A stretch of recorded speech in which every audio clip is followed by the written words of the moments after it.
Hi, I'm Kristen, and today I will be talking about what it is like to be the parent of an experiencer child or experiencer children.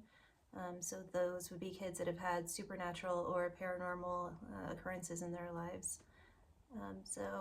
Just right off the bat, I have two kids. They're quite young, and my oldest, just by virtue of her being on this planet longer than the younger one, she's had a lot more experiences.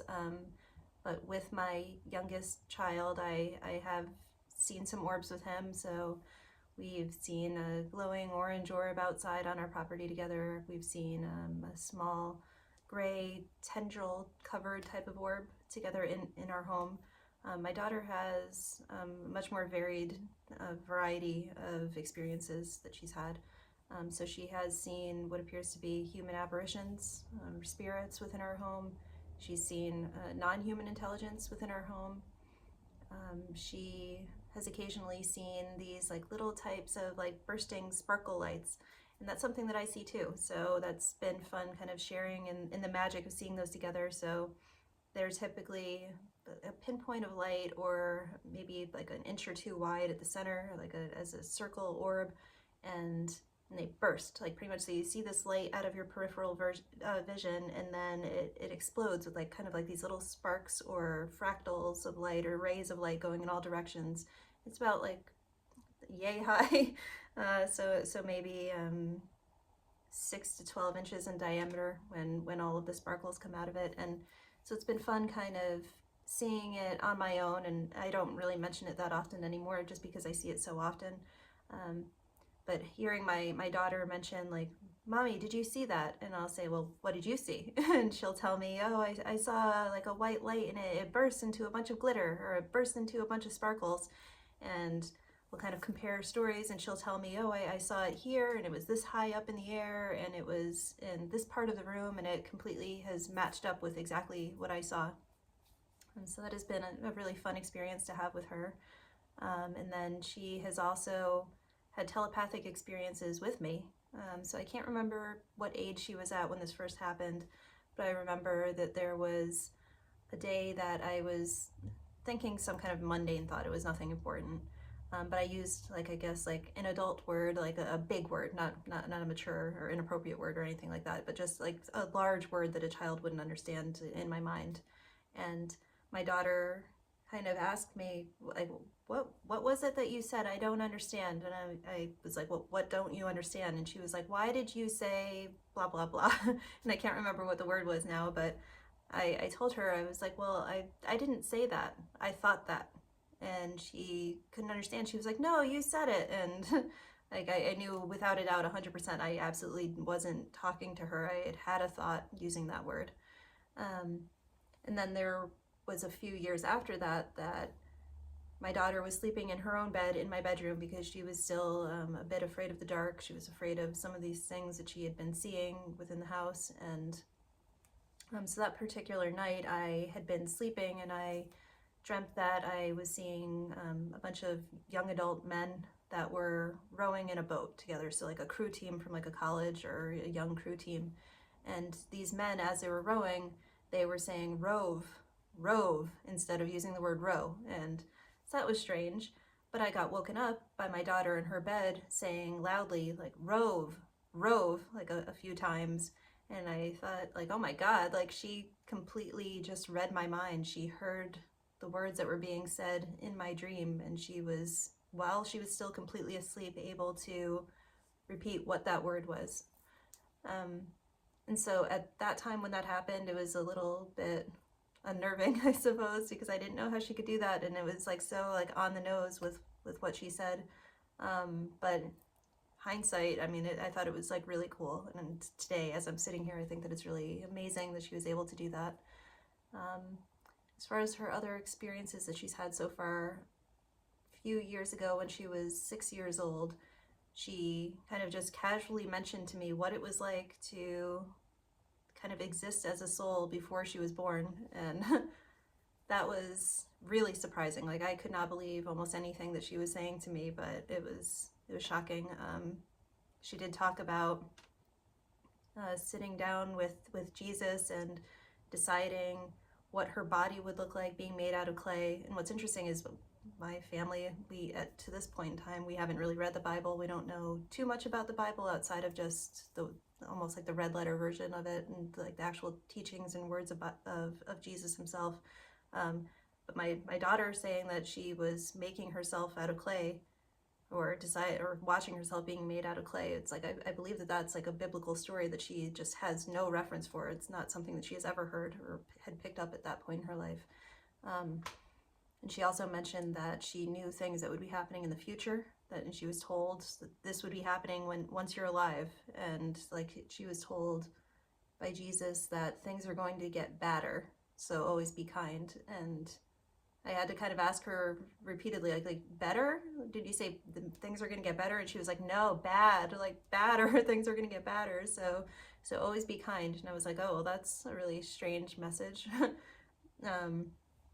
But she has had a lot of things going on in her life for being as young as she is, and I never try to kind of tell her that anything is wrong that she's doing, or that any of it's scary or anything like that. I just make it a normal part of life. If she tells me something, I want to hear as much as I possibly can about it. So just as far as things that I would say to other parents about raising children experiencers, first big one would be to kind of support what your children are saying and believe them when they tell you that they say that they've seen something or have experienced something that almost seems otherworldly.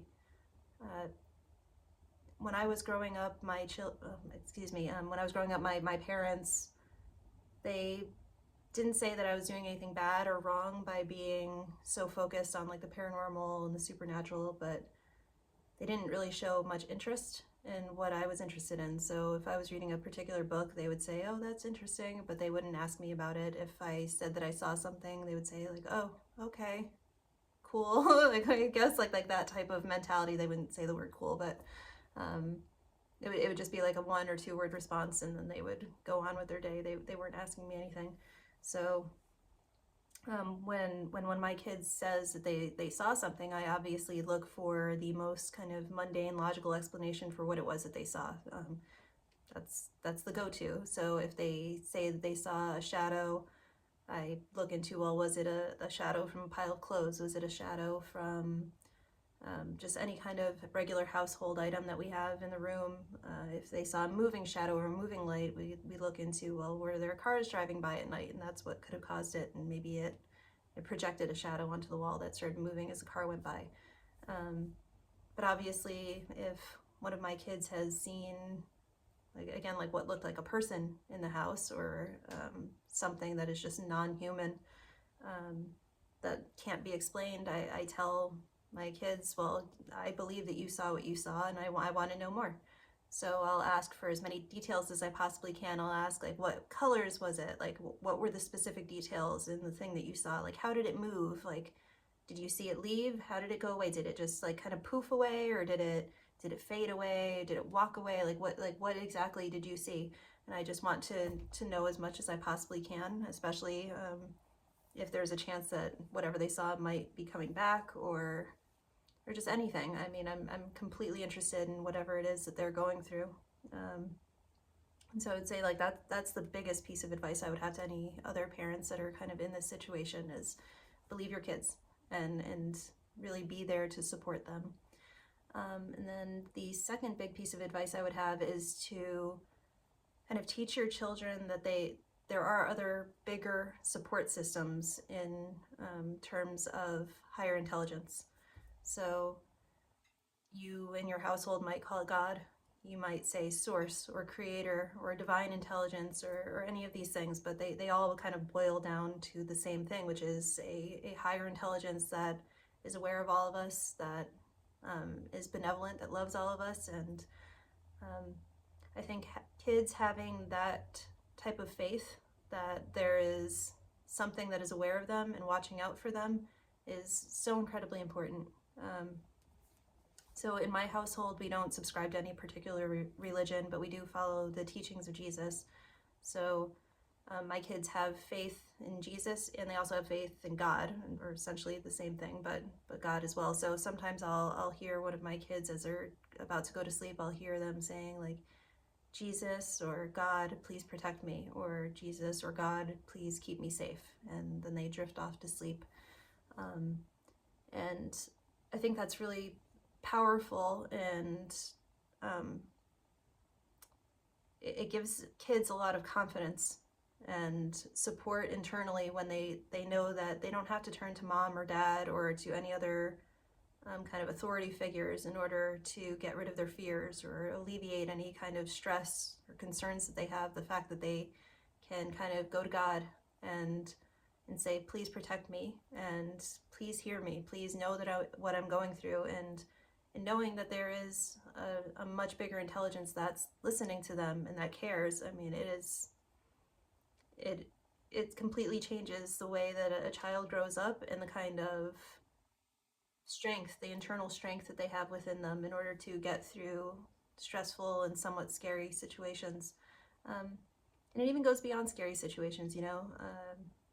God is not just known for being there and providing support when something seems spooky or creepy, or something is difficult going on in life. God is also there for miraculous, wonderful types of situations. So my kids, even though they do have a lot of contact and they're primarily asking for God's help when they're afraid at night or afraid in any types of situations, I mean, they do also know that God is there to provide wonderful situations in life. And I think that also aids in having kind of like these magical, almost angelic experiences as they continue on and get older and start to experience more. Like knowing that there's always something around. There's always like their biggest supporter is God, you know, bigger than their parents, bigger than anyone, bigger than anything, and knowing that it or he will intervene in their lives in order to make their lives better. It's just so important.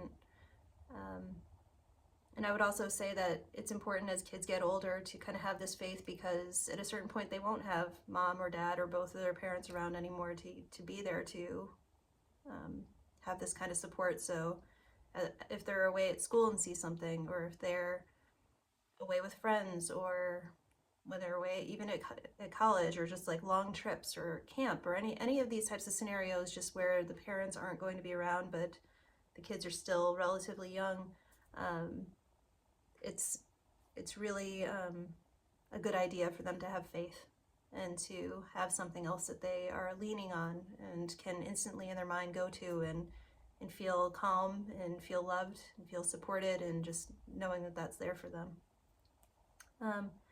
And then for older children, I would also say that there are certain techniques that you could teach kids so that they could feel protected and safe.